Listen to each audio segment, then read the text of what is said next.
শরীর খারাপ অবস্থায় ডাক্তারের সঙ্গে কথা বলে একটু ওষুধও খাচ্ছে। যাই হোক, এখন ডাক্তারের পরামর্শ মতো একটু হালকা এক্সারসাইজ দেওয়া হচ্ছে।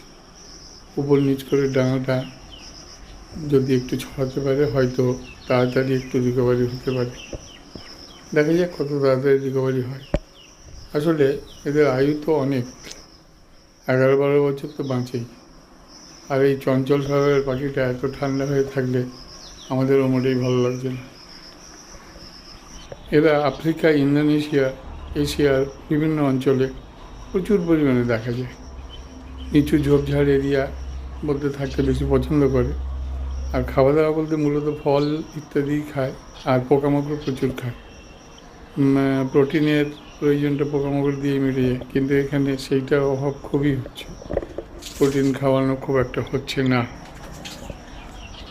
আমরা ছাতু, পাকা পেঁপে, পাকা কলা এইসবই দিচ্ছি। যাই হোক, ওরা এখন খাওয়ার সময়।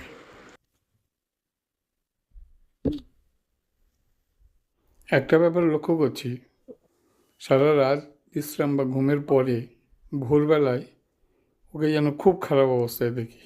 তখন মনে হয় না যে ও বেঁচে উঠবে, কিন্তু বেলা বাড়ার সাথে সাথে একটু একটু ওর মধ্যে চঞ্চল স্বভাবের প্রকাশ পায়।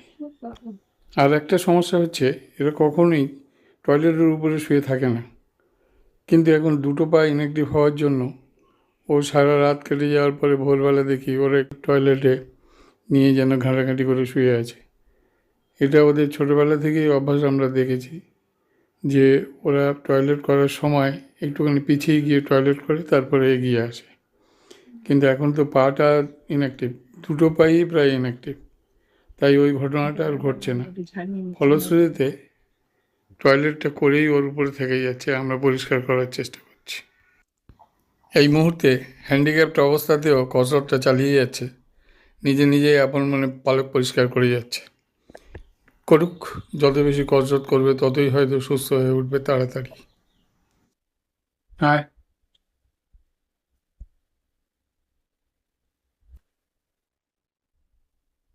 আয় বুলবুল আয়, আয় আয়, চেষ্টা কর, আয়। ঘুমানোর আগে একটু কসরত করিয়ে নিলাম। কাল সকালবেলা আবার আপডেট দেব, কেমন থাকে সবাইকে জানাবো।